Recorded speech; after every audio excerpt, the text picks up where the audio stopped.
درود دوستان، امام علی سیدزاد هستم و امروز من نوبتدار در شهرم. امروز برای ششمین بار آزیا پلوس روز مادران رو تجلیل میکند. بیایید با هم ببینیم که امروز برای مادرین عزیز ما چگونه خواهد گذشت. با ما باشید.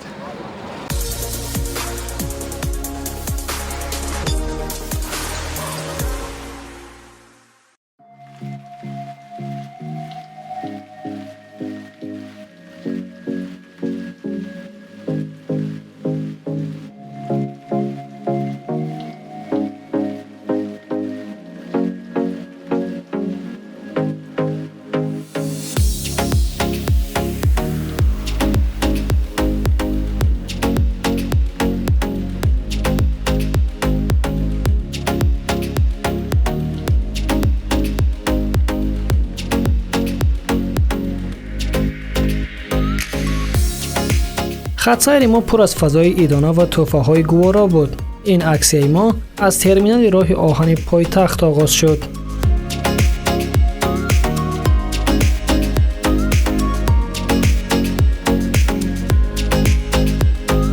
Хочу сегодня поздравить всех девушек, всех мам с праздником. طور دیده می شود عکسی عیدانه ما رو زنان و مادران پایتخت خیلی دوست می دارند و بی‌صبرانه انتظار می کشند. از همین لحاظ آنها به نقطه ابتدایی خط‌سیر ما رفتند. خط‌سیر ما از ایستگاه راه آهن شروع شده توسط خیابان رودکی پایتخت تا ترمینال چهارباغ رفته باز به نقطه ابتدایی برگشت.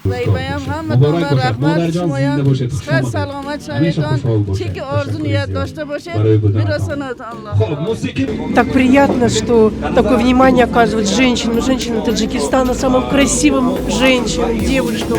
Спасибо руководству города, страны, что заботятся о таком прекрасном поле, о таком прекрасных людях. Погода солнечная, пусть в душе всегда так будет солнечно и радостно. И мы, мужчины, вас тоже любим так же, как и вы нас. در عکسی ما صدها دختران و بانوان زیبا و مادران و بی‌بی‌ها اشتراک نمودند. با آنها زیاده از 400 تحفه‌ها از شریکان ما تقدیم کرده شد. چاره‌بینی مذکور از جانب گروه رسانه‌های آزیا پلوس در همکاری با شریکان ما آبی زلال با تمغه نور زلال، تالار جواهرات عقیقه و دستگیری حکومت شهر دوشنبه برگزار شد. همچنین سورپریز اساسی ما سلیمان سفرف، آوازخوان معروف و هنرمند دوست داشته مردم به خط‌سیر ما از نیمرا همراه شد و با سرودهای شنیدنی خود طبع زنان و مادران را شاد نمود.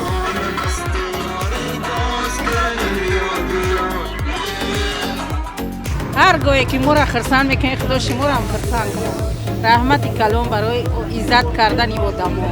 چاره‌بینی ما از سال 2018 این جانب ادامه دارد و به مهمانان و ساکنان پایتخت یک روحیه عیدانه میبخشد. بسیاری از زنان و مادران علاقه جشن بهاری آزیا پلوس را بی‌صبرانه انتظار میکشند.